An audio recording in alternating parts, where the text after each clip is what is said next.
بسم اللہ الرحمن الرحیم۔ السلام علیکم ناظرین، آپ دیکھ رہے ہیں سریام نیوز۔ خبر شامل کریں گے گجرات سے۔ آر پی او گجرانوالہ عمران احمد کا گجرات کا خصوصی دورہ۔ ڈی پی او عمر سلامت کے ہمراہ شہید کانسٹیبل کے گھر گئے، پولیس لائن میں یادگار شہداء پر حاضری دی اور پھولوں کی چادر چڑھائی۔ بعد ازاں انہوں نے کرائم میٹنگ کے دوران ضلع میں امن و امان کی مجموعی صورتحال کا جائزہ لیا۔ آر پی او گجرانوالہ عمران احمد نے گجرات کا اہم دورہ کیا، جہاں سب سے پہلے وہ فرائض کی ادائیگی کے دوران شہادت کے رتبے پر فائز ہونے والے کانسٹیبل عمر جاوید کے گھر پہنچے۔ اس کے والدین سے ملاقات کی اور فاتحہ خوانی کی۔ پولیس لائن گجرات پہنچنے پر آر پی او گجرانوالہ کا ڈی پی او عمر سلامت اور پولیس افسران نے استقبال کیا اور جوانوں کے چاق و چوبند دستے نے سلامی بھی دی۔ آر پی او گجرانوالہ ڈی پی او گجرات کے ہمراہ یادگار شہداء پر حاضری دی، پھولوں کی چادر چڑھائی اور فاتحہ خوانی کی۔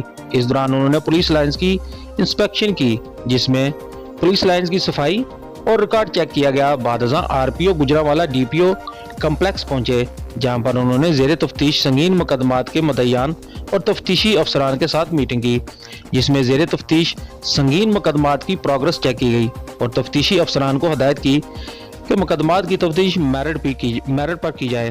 جس کے بعد ضلع میں امن و امان کی مجموعی صورتحال اور کرائم کا جائزہ لینے کے لیے تمام افسران کے ساتھ خصوصی میٹنگ کی گئی، جس میں ڈی پی او گجرات، ایس پی انویسٹیگیشن سمیت تمام ڈی ایس پیز اور ایس ایچ اوز نے بھی شرکت کی۔ ڈی پی او گجرات نے آر پی او گجرانوالہ کو ضلع میں امن و امان کی مجموعی صورتحال اور کرائم کے متعلق بریف کیا۔ اس دوران ضلع کے تمام افسران کی کارکردگی کا بھی جائزہ لیا گیا۔ دورے کے اختتام پر آر پی او گجرانوالہ نے صدر مالخانہ گجرات کی انسپیکشن کی، جس میں انہوں نے مالخانہ کا ریکارڈ چیک کیا اور انچارج مالخانہ کو مال مقدمات محفوظ اور ریکارڈ درست رکھنے کی ہدایت جاری کی۔